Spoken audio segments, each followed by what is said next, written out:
Amigos de Conexión Guayana, nos acompaña en esta oportunidad, en esta edición, Monseñor Carlos Cabeza, obispo de Ciudad Guayana, para hablar sobre la fe, la esperanza, la caridad y la santidad.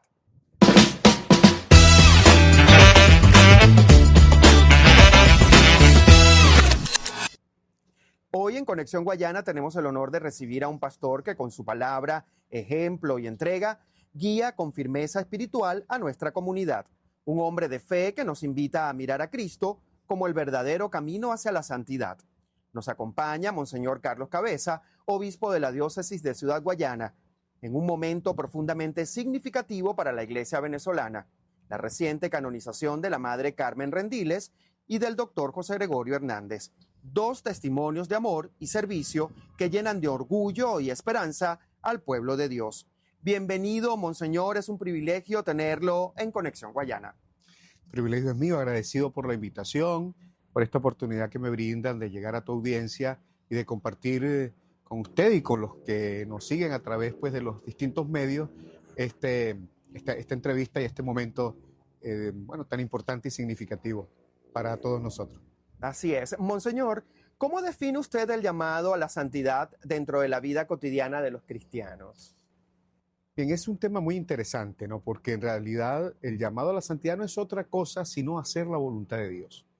Nosotros los cristianos, por medio del bautismo, pues nos incorporamos a la iglesia, nos sentimos miembros, no solo nos sentimos, comenzamos a ser miembros de Cristo, y Cristo, que es la cabeza de un cuerpo, que nos invita a vivir según su voluntad.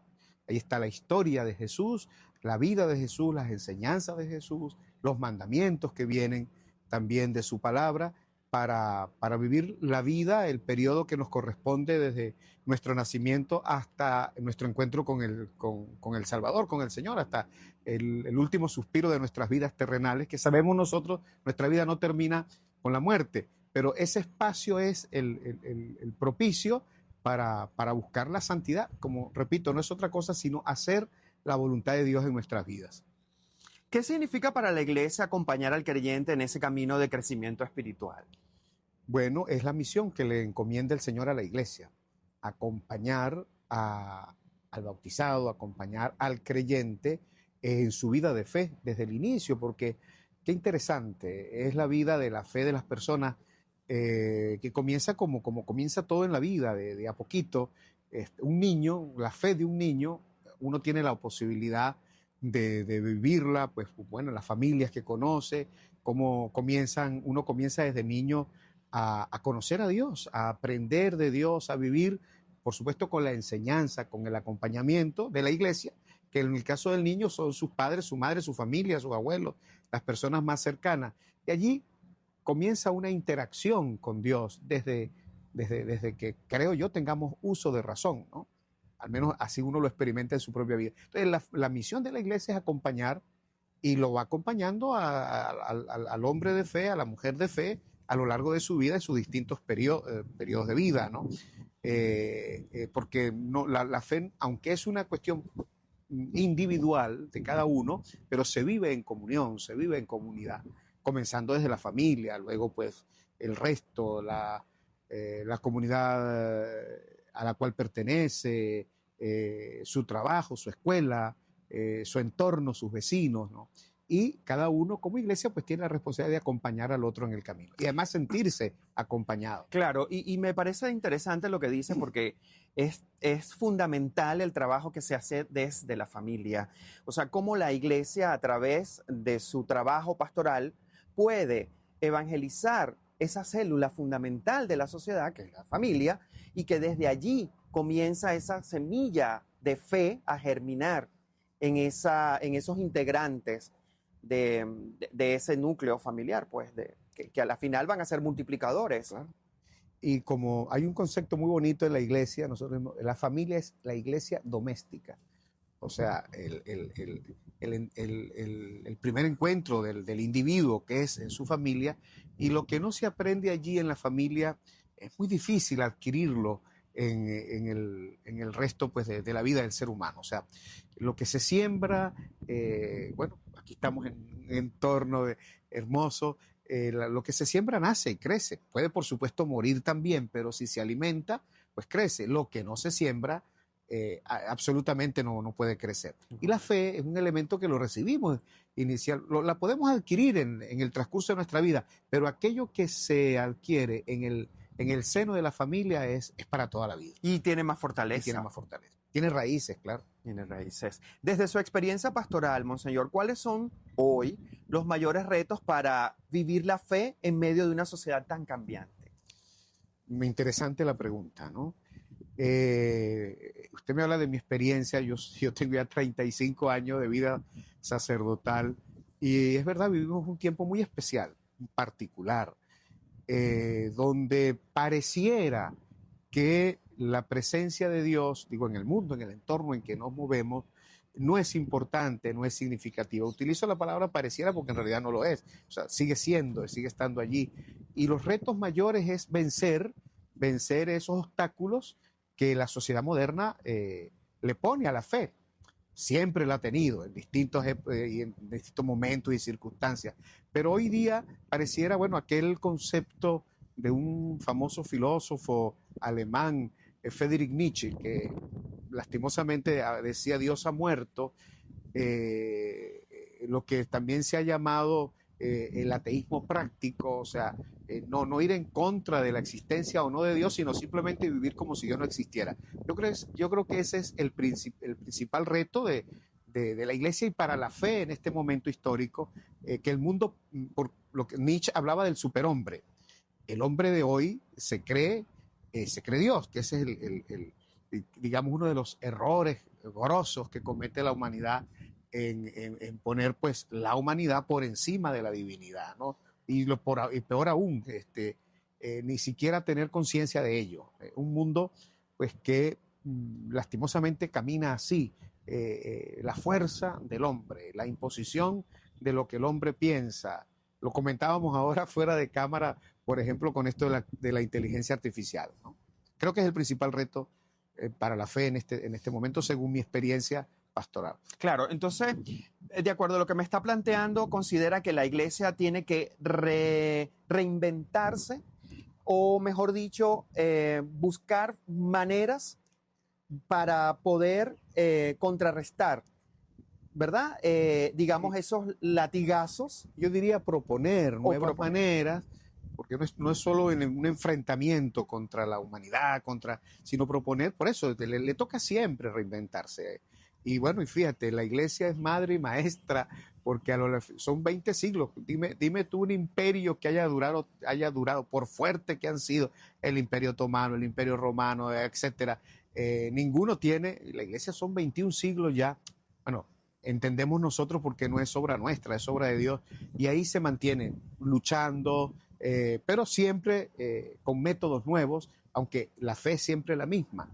Como lo dice el apóstol Pablo, es siempre ayer, hoy y siempre, pero reinventándose, proponiendo nuevos métodos, utilizando las herramientas que la sociedad moderna tiene para predicar su verdad.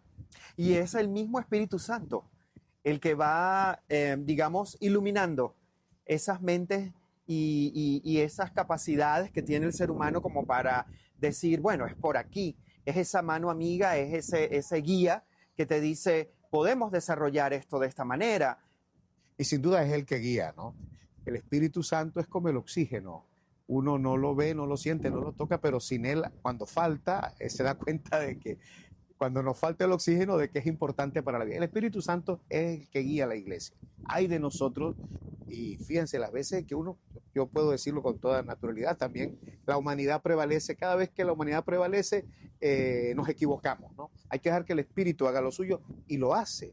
Hay un famoso obispo brasileño, ya de feliz memoria, Monseñor Helder Câmara, no sé si has oído hablar de él.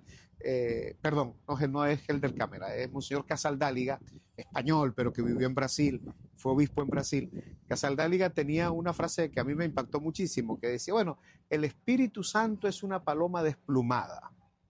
Bueno, porque el hombre intenta, pero gracias a Dios todavía vuela. O sea, el Espíritu Santo siempre está volando, siempre está haciendo lo suyo. Ay de nosotros, la iglesia está sostenida por el Espíritu, sin duda, ahí no A mí no me Claro, cabe la y menor es duda. evidente lo que es cierto. Y pues. lo que va haciendo.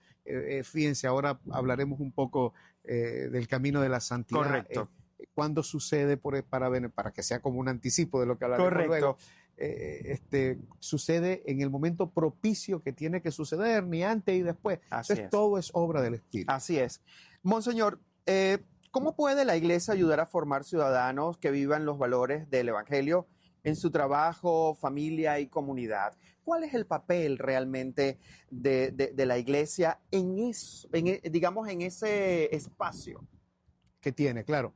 Como ya algo lo dijimos antes, enseñar, promover, acompañar. Pero a través de las herramientas que tiene, de la palabra, de la catequesis, de los instrumentos que siguen siendo válidos para evangelizar, de los espacios que cubre la iglesia, que no son todos y no son muchos, pero son comunidades, son barrios, son escuelas, son hospitales. Allí donde está un cristiano bautizado está la iglesia, que no es solamente el cura, perdone la palabra, la Claro. monja, el espacio físico, no, sino donde cada persona que se sienta iglesia pueda inundar los espacios, penetrar los espacios, como, bueno, fíjate, no es nuevo, porque el Señor le decía luz y sal de la tierra, donde podamos darle sabor cristiano a los espacios donde nos movemos. Y los espacios, bueno, que la iglesia tiene los propios suyos como institución, pero también cada persona como individuo que se siente iglesia, que eso es importante. A veces decimos la iglesia son los curas, son las monjas, no, es todo bautizado, puede pues desempeñar su rol y ejercer pues también la voluntad de Dios, la que tiene, yo decía ahora, la de enseñar, la de acompañar, la de proponer. Yo creo que eso es muy importante, esa palabra. Hoy vivimos en una sociedad de propuestas, no de imposiciones, sino de propuestas, proponer un estilo de vida, proponer una manera de ser, proponer sobre todo una verdad, que es la de Cristo. O sea, que ha prevalecido siglos, como sí, lo pero dice. hay otras verdades. O sea, hoy uno escucha otras verdades, otros estilos. Cada uno piensa que tiene que la suya es la verdadera, pero promoverla, proponerla al estilo de la iglesia, por supuesto. Claro, ¿qué sería, qué es, no sería, qué es el lenguaje del amor? Por supuesto, todo lo mueve. Ahora hablábamos del espíritu. El espíritu es amor, el espíritu es caridad. Y es desde allí, desde donde nace, digamos, también la razón de ser de la iglesia, porque nace del corazón de Cristo. La iglesia, fíjate, la imagen que la iglesia siempre ha sostenido del nacimiento de la iglesia es del costado de Cristo, donde sale agua, sangre y agua del costado. O sea, de lo más profundo de Jesús nace la iglesia. Y si nos desprendemos de eso, estamos perdiendo el foco, sin duda. Monseñor, ¿qué mensaje daría a quienes sienten que la fe se ha debilitado o que Dios está lejos? Bueno, hay una, si bien no era cristiano, pero hay una parábola, creo, no sé cómo llamarla, de un famoso Tagore, no sé si recordamos, en un cierto tiempo se escribía mucho. Es de un individuo que va caminando, que sentía que veía dos huellas, la huella suya y al lado la de Cristo.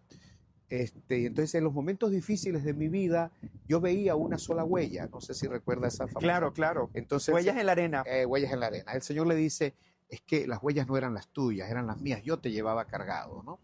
Yo te llevaba en mis brazos. La sociedad hoy pareciera que Dios está lejos, pareciera que ahora hablábamos de incluso que Dios no existe, pero yo creo que es cuando más estamos en las manos del Señor. Yo creo que es la confianza, esa es la fe. La fe no es otra cosa que confiar en el Señor. Hay yo les recomiendo, discúlpeme que utilice tus medios, yo le tengo mucho cariño a un poeta italiano que tiene una poesía muy breve, se llama La Guía. Lastimosamente está en italiano, no hay traducción, pero como el italiano no es tan distinto, o mejor dicho, es distinto, pero es comprensible, se llama La Guía, de un poeta italiano que habla de la fe y compara la fe a una persona que se pierde en un bosque y es encontrada por una viejita ciega. Y la persona se se pregunta y que además le tiende la mano para guiarla, ¿no? Y la persona se pregunta, ¿cómo me puedes guiar tú que no me ves? Y entonces la viejita lo toma por mano y camina, le dice, yo soy la fe. Se me acaba de escapar el nombre del poeta, era un Wow, poeta pero romano. qué profundidad. Sí, se llama La Guía. A ver si durante el programa me Sí. viene el nombre del poeta. Perfecto. Y lo compartimos con las Perfecto, personas que, bueno, que nos perfecto. escuchan y nos están viendo. Monseñor, ¿qué experiencias pastorales de la diócesis lo han conmovido más recientemente?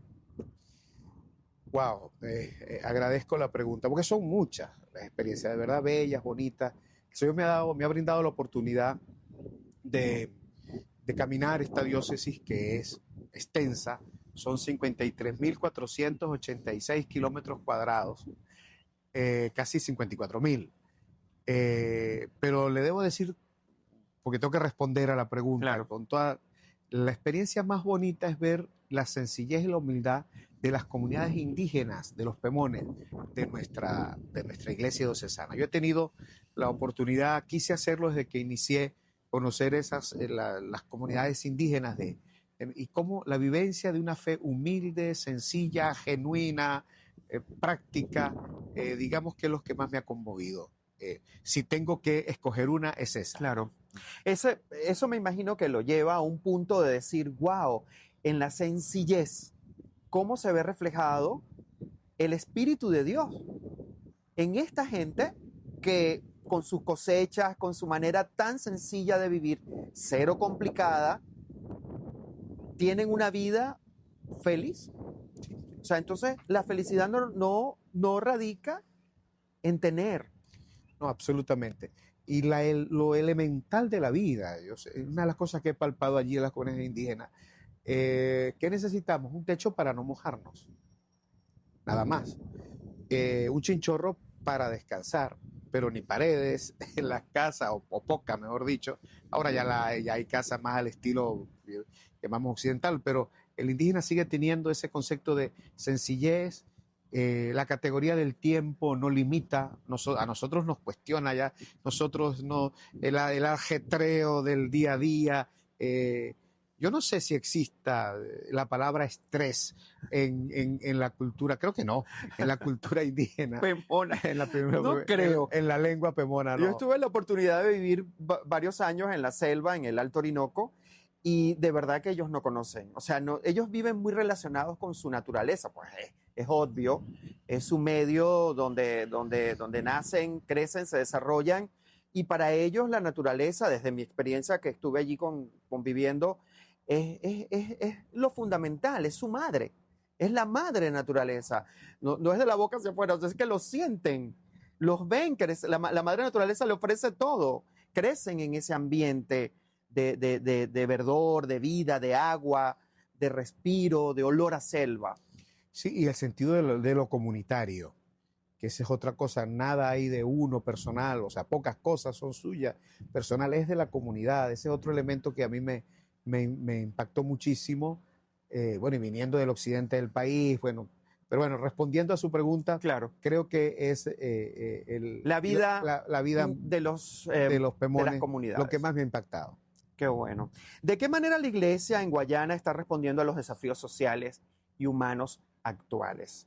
¿Existe, digamos, un plan que se está implementando para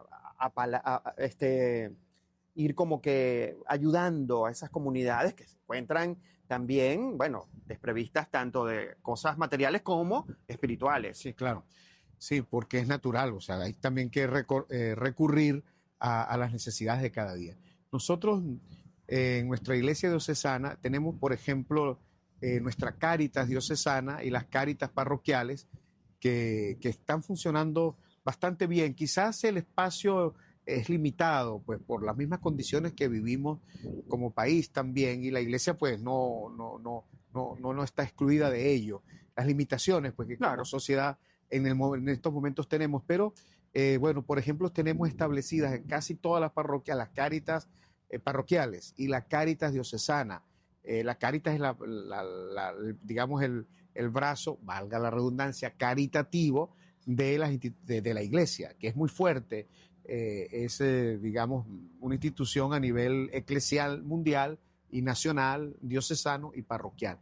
Allí intentamos, por ejemplo, tenemos parroquias de asistencias médicas, en muchas de ellas. Que siempre ha existido. Que siempre ha existido. Y ahora, pues, digamos, se repotencian. Por ejemplo, en San Félix tenemos en la parroquia San Buenaventura hay muchas, pero por decir una que se me viene a la mente, una atención mensual de más de 1.000 personas. Todos los días alrededor de los 60, 50 personas por allí. Vamos, durante el mes se logran atender con médicos voluntarios, con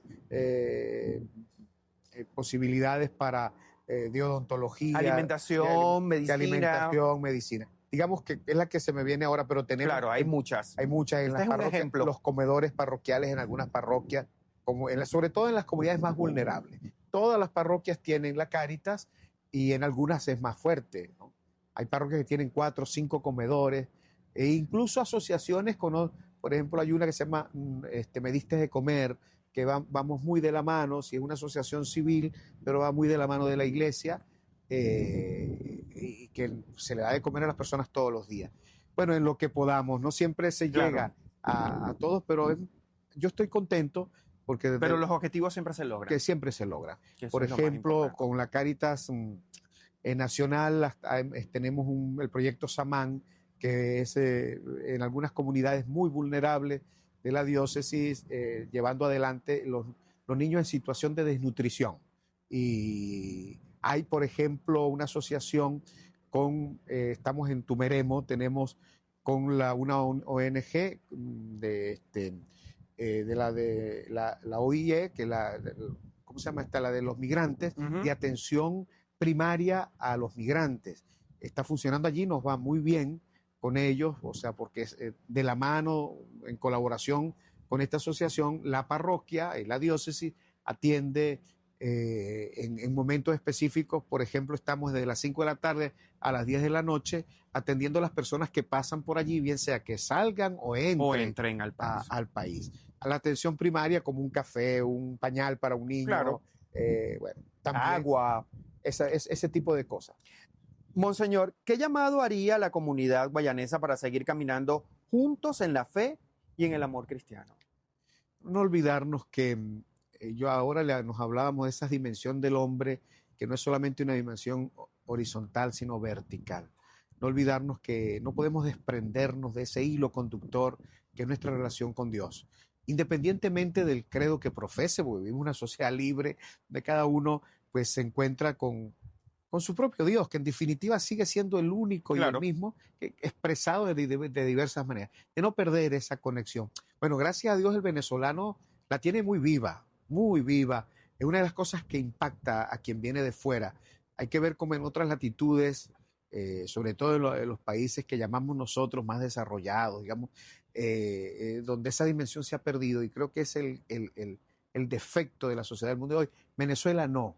Venezuela lo tiene, esa conexión con el trascendente, no solo porque se ve, se nota, se vive en las expresiones de fe. Ahora hablaremos seguro de lo que se está próxima parte, de lo que está viviendo el país en el ámbito del mundo católico, pero es de fiesta, de lo importante, de orgullo y de conexión, con lo trascendente. Así es. Monseñor, ¿cómo vivió usted personalmente el anuncio de la canonización de la Madre Carmen Rendiles y del doctor José Gregorio Hernández? Bueno, también de nuevo, experiencia. Mi experiencia es muy sencilla. Yo soy andino, soy paisano de José Gregorio Hernández, o sea, yo soy trujillano.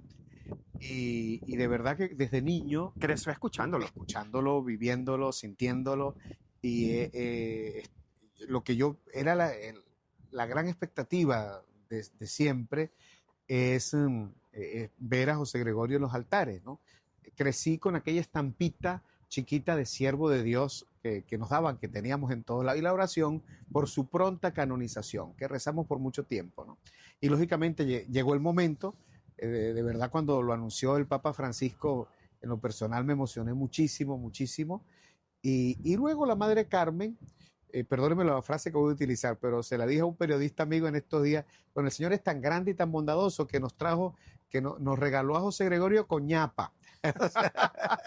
La ñapa fue la madre Carmen. Claro. Una madre bella, bella, bella, una figura también hermosa que yo no conocía en realidad. Claro. Y ahora, pues, en estos tiempos, en estos meses, desde que se anunció su canonización, porque incluso de la beatificación tampoco me interesé mucho en lo personal, digamos, más de lo normal. Ahora que es la primera santa venezolana, qué impresión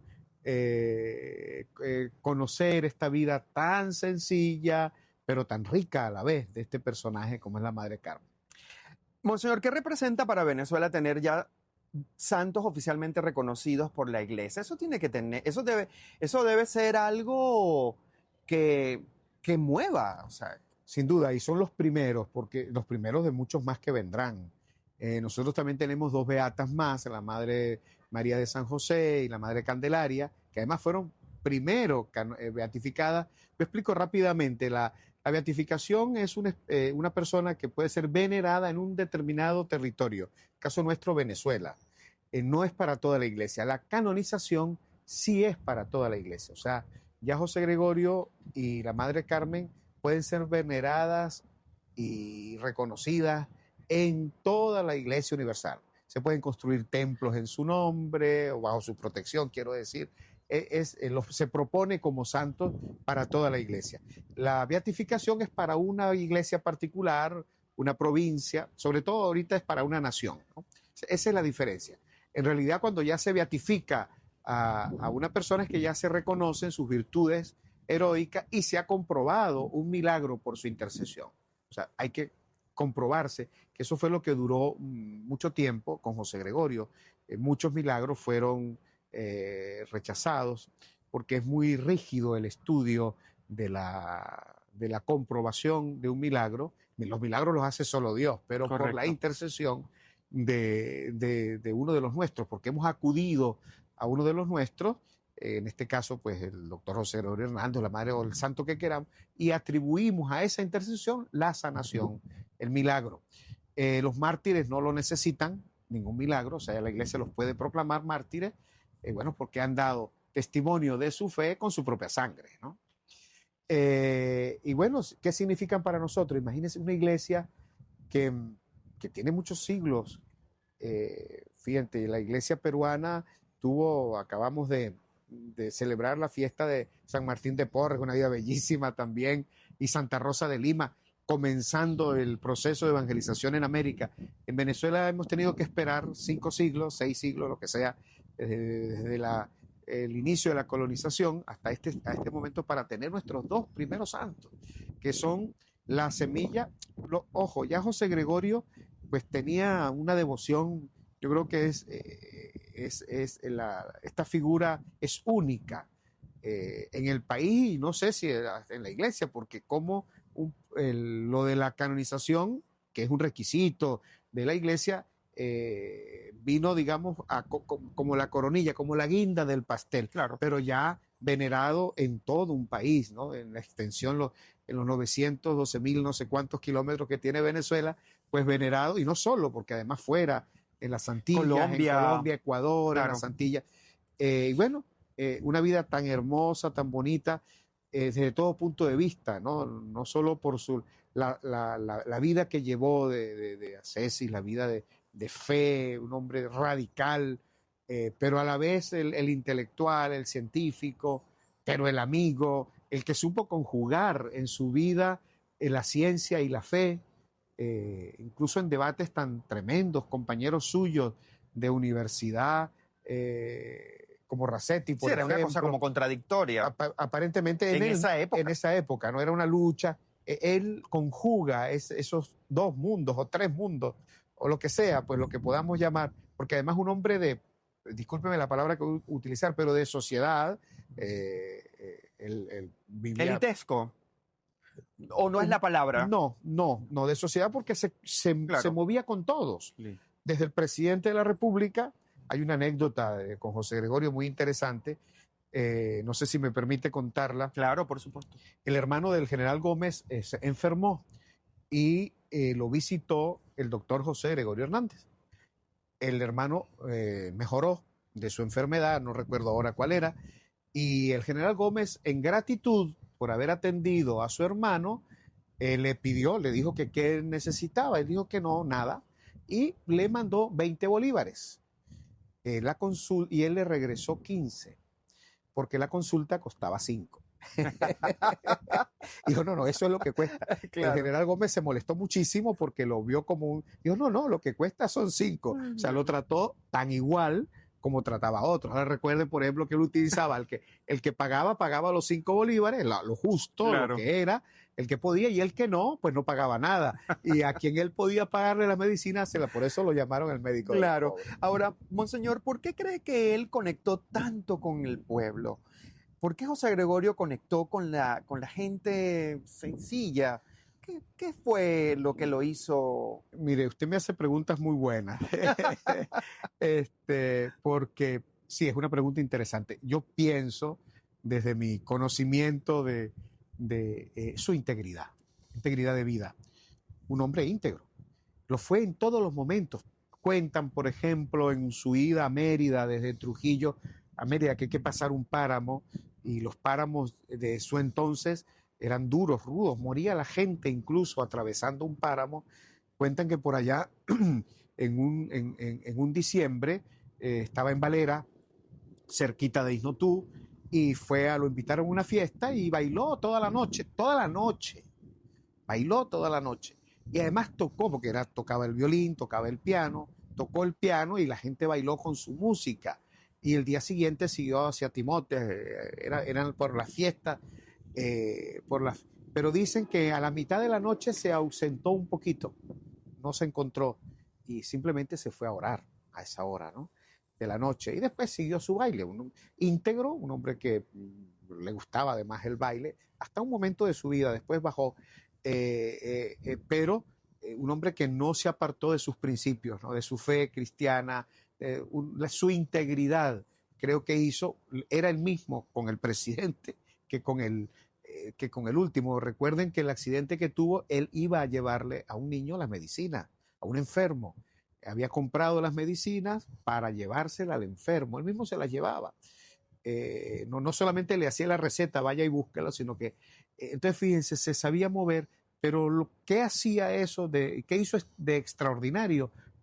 Su radicalidad de vida, o sea, un hombre de una sola pieza, o sea, claro, sin dobleces. Claro, y esa sencillez que le permitía tener contacto con cualquiera persona de cualquier estrato social. Sí, porque se movía, imagínense, desde los más pobres, a los que por eso lo llaman, ese es su título, pero además en la academia, en la Universidad Central de Venezuela, en la élite de la academia del entonces y de la Caracas de su entonces, que no era una Caracas, eran, digamos, sí, la ciudad más importante del país, lo fue, pero se conocían todos, allí se movía en todos los ámbitos, de todas las clases, por llamarlo de alguna manera, claro, pero con integridad. No se escucha de él, ni siquiera de su manera de pensar. Todos le tenían afecto, todos, incluso los que pensaban distinto. Acabamos de hablar del doctor Racetti, que era radicalmente opuesto en su, no en la medicina, pero en su concepción de fe, digamos. Y sin embargo eran amigos, compartían, vivían. Yo creo que eso es lo que hizo José Gregorio extraordinario. Si bien lo que se le reconoce es su trabajo con los últimos, con los pobres, evangelio puro, vamos. Claro, donde realmente había la necesidad. Sí. Bueno, que eso yo creo que es una cosa que nos debe motivar a todos a ver a dónde, como me lo dijo una vez un obispo, estaba yo, viviendo en Amazonas y me lo conseguí en el aeropuerto y me dedicó un libro, me recuerdo, y me puso en el libro: siempre busca el rostro de Dios en los demás. Siempre búscalo y lo verás allí. Y eso es cierto, absolutamente. Y José Gregorio lo entendió perfectamente y lo asumió en su vida. Y por eso, fíjense, a la muerte de José Gregorio, la gente decía: José Gregorio es nuestro.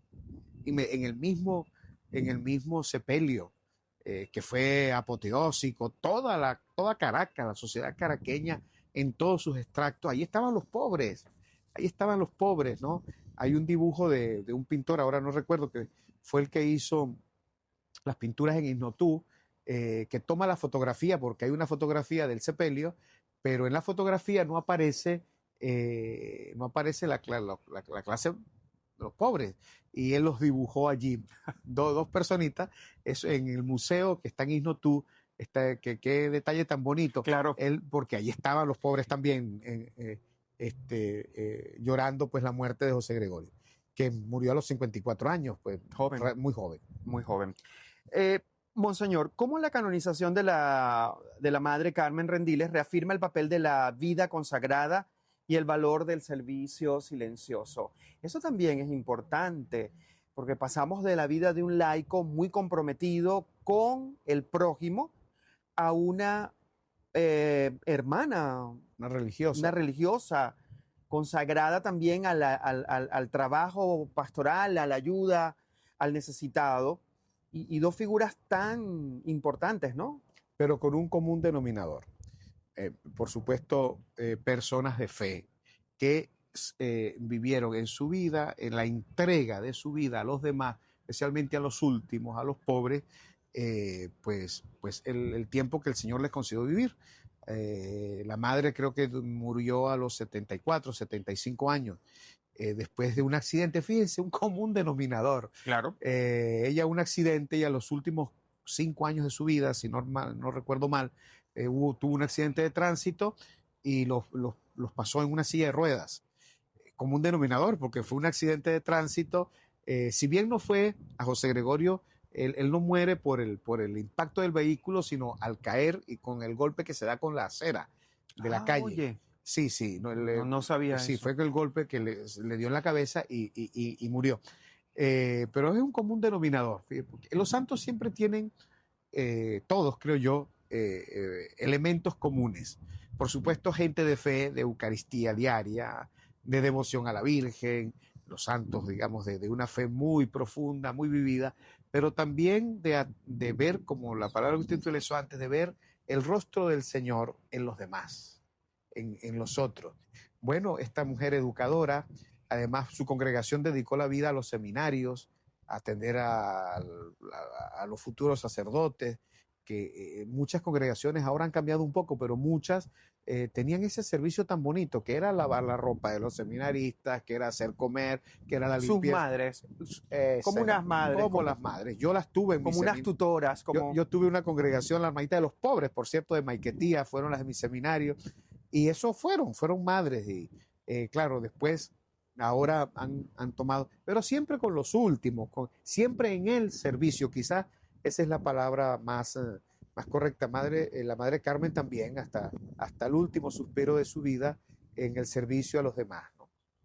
Ahora fíjese, ¿cómo puede la iglesia aprovechar este momento de gracia para promover vocaciones religiosas y laicales? Un punto de honor. Agradezco su pregunta. De nuevo, la agradezco porque sí, es verdad. Punto de honor es un momento, digamos, importante en la vida de fe de la iglesia venezolana, del pueblo venezolano, porque José Gregorio, en estos días conversaba con un personaje de aquí de la ciudad. José Gregorio es de todos, la Madre Carmen es de todos, los santos son de todos. Pero en esto, el llamado a las vocaciones, me hace recordar un momento que nuestra ciudad lo vivió, que fue la venida de otro santo grandísimo, San Juan Pablo II. Ah, claro. En aquel 1985 que visitó Venezuela, y podemos decir la iglesia venezolana tuvo un antes y un después, sobre todo en ese repunte de la vida vocacional. Aquí tenemos, porque Guayana no tenía vocaciones. Hace un mes, ¿no? Estuvieron seminaristas guayaneses.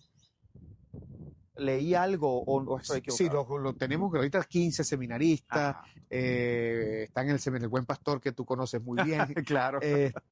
Ahí tenemos 15, que es un número importante. Por supuesto, se necesitan muchas más, pero yo estoy contento.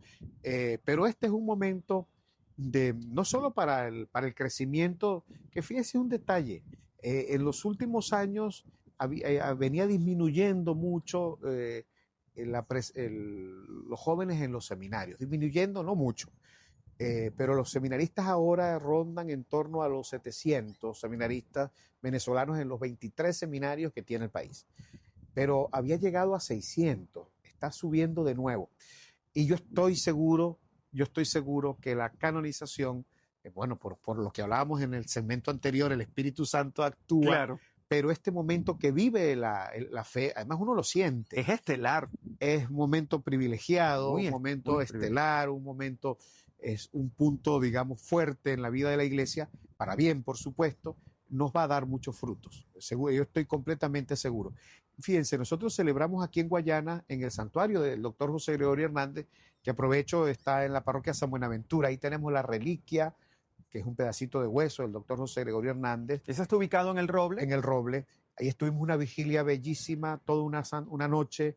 Nos reunimos alrededor de unas 1000 personas en vigilia, que no es fácil, toda la noche en oración, para la canonización. Yo no quise ir a Roma precisamente para acompañar a la iglesia, para acompañar a nuestra gente. Ahí en pantalla gigante vimos desde Roma la Eucaristía, amanecimos viendo la Eucaristía de beatificación, y luego el día, que es el día de José Gregorio, el 26 de octubre, hicimos una celebración diocesana y la gente, fue impresionante la cantidad de gente, yo creo unas 4000 personas por allí, de más de 3000. Wow. ¿No? Bueno, acabo de venir, el 1 de noviembre se hizo en Inotú, el pueblo natal de José Gregorio, la misa de acción de gracias por la beatificación, y no habían menos de 20.000 personas.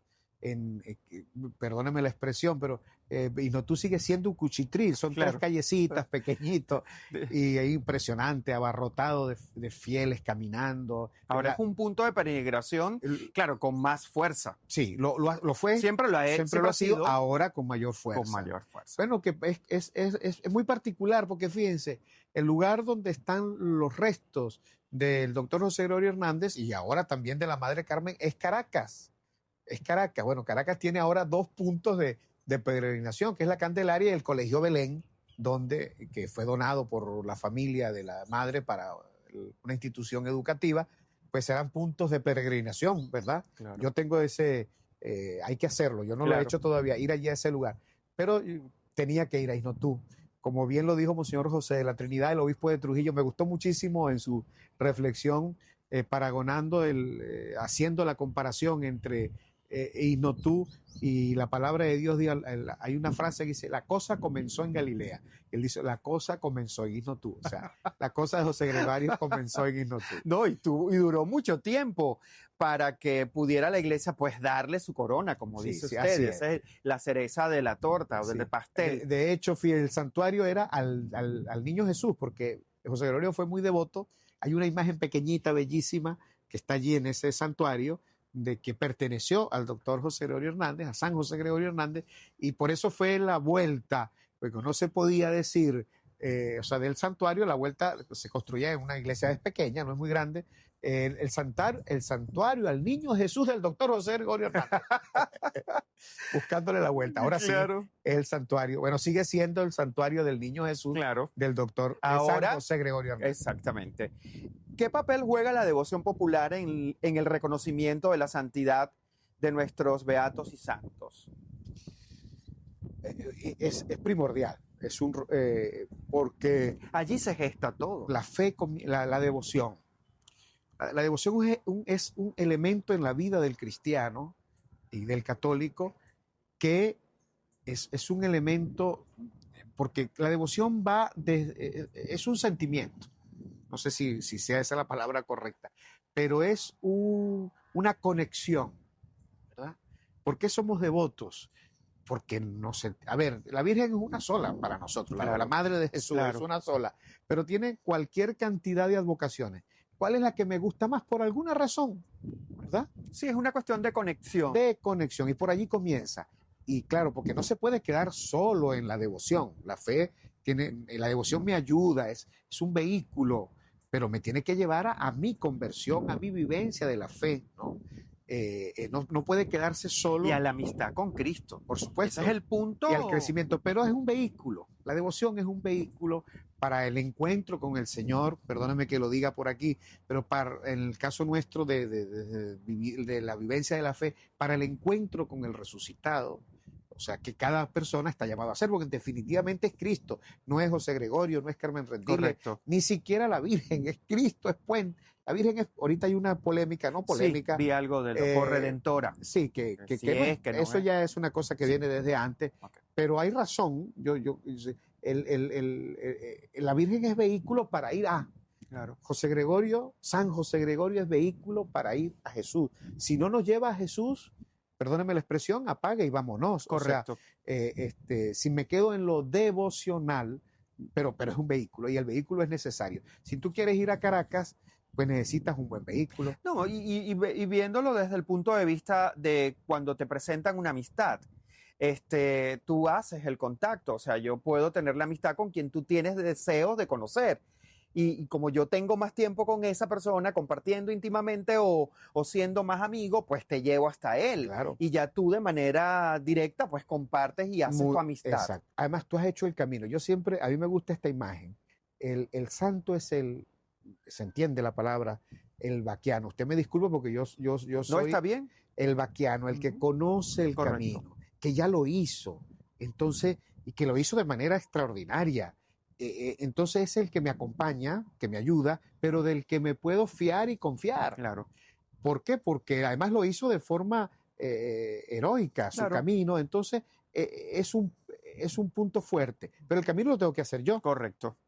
Pero acompañado de. Claro. Y ese es el rol. Que es lo que te lo hace más ligero, más llevadero. Más suave. Correcto. Oye, por ejemplo, José Gregorio y la Madre Carmen, perdone que hable de José Gregorio más porque que lo conozco un poquito más, pero fíjense, la Madre Carmen es una mujer tan sencilla, tan común, no, nació sin una manito, pero superó las barreras que la vida le puso. Jugaba voleibol con una mano. Claro. Por Dios, yo no me atrevo a jugar. Ella lo hacía bien. Hacía trabajo de carpintería, una mujer de los inicios del siglo, que era un trabajo masculino y era hábil en ese, y eso y otras cosas más. Correcto. Nunca se limitó. Por ejemplo, ver de ella, las limitaciones físicas no fueron limitaciones para agradar al Señor y para hacer la vida común y corriente de cualquier persona. Entonces, me inspira esa persona que, yo digo el ejemplo de Madre Carmen por lo que está ahí en el tapete, pues me inspira también porque yo si tengo alguna limitación de cualquier tipo, pues no puedo hacerlo como lo hizo ella, ¿verdad? Así es. O José Gregorio, un vehículo lo mató, pero que caminó, un muchacho de un pueblito, imagínense lo que significa ir, lo que le tocó a José Gregorio para ir a Caracas. El maestro, su maestro, dijo, llegó un momento, yo ya no tengo más que enseñarle a este muchacho. Su papá, pensando en el futuro de su hijo, lo envía a Caracas. Tuvo que ir a Curazao en barco. Le tardó un mes llegar a Caracas, cuando uno agarra ahora un avión y en una hora está allí. Pero todo lo que significó para un niño de apenas 14 años. La fuerza, fue a dar a Francia, a estudiar en las mejores universidades. Y lo que rescato de todo esto, ya para concretar, para ir cerrando, Monseñor, se preparó para los demás. No se preparó para el ego. Para sí mismo, no, absolutamente. Se entregó, o sea, yo me formé, me eduqué, me hice el mejor en esto para ti. Para servir y para la sociedad. Es que él le ofrecieron que se quedara en París. Pero siempre estuvo claro. Y tan claro de venirse a un paisito nuestro subdesarrollado, en su época aún más, o sea, claro, estaba en pleno apogeo. Oye, el ego en ese tiempo, además, en ese momento de su vida. Él sabiendo lo que era, los valores que el Señor le había dado, la intelectualidad que tenía, y decidió regresar a su país. Aún más, se hizo médico, inmediatamente se fue a su pueblo. Allá estuvo 1 año, 2 años, poco tiempo, hasta que regresó a Caracas y ya luego no volvió, pero fíjense qué hay en el corazón, no prevalecía su ego, su amor propio, sino el amor por los demás. La entrega. Eso es lo más, creo que es una de las cosas que hay que rescatar, la entrega a los demás. Y por allí va el ejemplo. Así es. que es el ejemplo de Cristo. Monseñor, ha sido un verdadero privilegio compartir este encuentro lleno de luz, reflexión y esperanza. Gracias por recordarnos que la santidad no es un destino lejano, sino un camino posible cuando abrimos el corazón a Cristo y servimos con amor. Bueno, que el Señor nos bendiga y nos haga a todos santos, nos haga según la voluntad de Dios, según el corazón de Cristo.